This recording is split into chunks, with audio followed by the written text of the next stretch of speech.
Bismillahirrahmanirrahim. Assalamualaikum warahmatullahi wabarakatuh.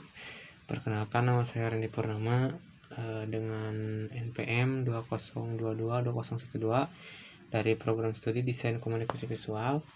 Di sini saya ingin menjelaskan pemahaman saya tentang materi-materi dari mata kuliah Pendidikan Agama Islam, mulai dari cara kita mengenal Allah sampai akhir. Baik, yang saya pahami dari awal sampai akhir, yang pertama tentang pengenalan terhadap Allah. Yang saya pahami itu ternyata sebelum kita mengenal lebih jauh, kita mulai dari pengenalan kecil, seperti kita belajar ilmu agama, kemudian kita mencoba melakukan sunnah-sunnah, kemudian perintah-perintah yang telah Allah tetapkan, baik yang wajib maupun yang sunnah. Kemudian kita juga harus memahami hal-hal apa saja yang bisa menghalangi kita untuk dekat dengan Allah.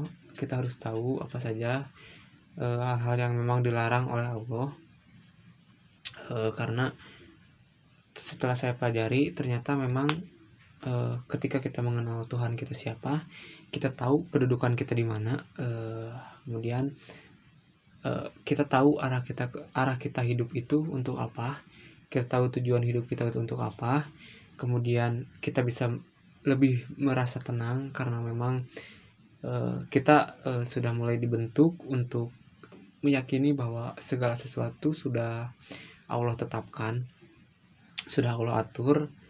Tugas kita sebagai manusia hanya tetap berusaha, berdoa juga, dan tetap menjalankan hal-hal yang memang sudah ditentukan, kemudian menjauhi larangan-larangan yang sudah ditentukan oleh Allah. Dan lagi hal-hal tersebut memang kadang kita tuh selalu melakukan hal-hal kecil yang memang sebenarnya itu hal yang dilarang oleh Allah, padahal dan kita merasa bahwa itu tuh hal-hal yang biasa, hal yang kecil, padahal menurut saya ternyata perubahan besar tuh dimulai dari perubahan kecil terlebih dahulu. Kita mencoba berubah tuh jangan langsung ingin berubah menjadi baik seperti ulama-ulama ataupun ustadz dan lain hal, tetapi kita mulai dulu dari hal-hal kecil. Contohnya kita membangun kebiasaan baik. Kebiasaan baik di sini misalkan kita coba perbaiki dulu yang wajibnya dulu, salah satunya sholat, misalkan ibadah sholat. Kita coba disiplin dulu dalam sholat, entah itu dalam pembacaan yang khusyuk, kemudian kita sholat di tempat yang memang bersih, jauh dari hal-hal yang kotor, kemudian cara kita ambil air wudhu gitu kan, cara kita ambil air wudhu dengan baik seperti apa, yang baik seperti apa, kemudian hal apa yang memang menjadi pembatal wudhu, hal apa yang bisa menghalangi wudhu tersebut, kemudian juga menjauhi hal-hal yang memang sifatnya sudah lumrah terjadi, namun sebenarnya hal itu tidak disukai oleh Allah. Salah satunya ketika kita berbicara hal-hal yang kotor, kemudian berbicara hal-hal yang kasar, dan berbicara seenaknya, kemudian ketika kita bertemu dengan seseorang, dengan lawan jenis, kita memegang tangan, bersalaman, dan menatap-natap, itu sebenarnya hal yang memang dilarang dalam agama, terutama dalam agama Islam ya. Kemudian terlepas dari itu semua, kita juga fenomena yang sangat luar biasa tuh sekarang itu melepas hijab. Bagi perempuannya, melepas hijab itu menjadi tren, ataupun ada yang memakai hijab tetapi dengan pakaian-pakaian yang memang memperlihatkan bentuk tubuh mereka. Nah, sebenarnya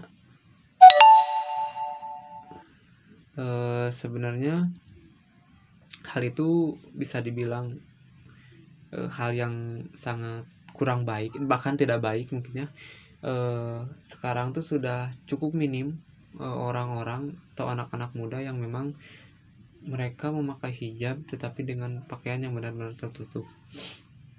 Kemudian ketika kita setelah mengubah dari hal-hal terkecil hingga hal terbesar, kemudian kebiasaan-kebiasaan yang buruk diubah menjadi kebiasaan-kebiasaan yang baik, maka dari sana semakin kita dalam mempelajari ilmu agama, semakin kita tahu, semakin kita yakin bahwa Allah akan menolong kita selama kita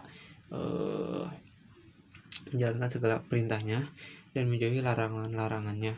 Nah, setelah itu alangkah baiknya ketika kita sudah memahami semua itu, kita sudah mengetahui, alangkah baiknya sesama muslim ataupun sama teman kita harus juga berbagi ilmu apa yang kita tahu, sharing-sharing supaya menambah wawasan dan bisa saling mengingatkan satu sama lain.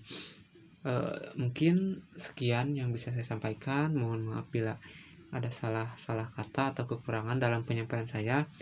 Mohon koreksi jika memang ada hal-hal yang memang tidak benar ataupun kurang tepat dari apa yang saya sampaikan.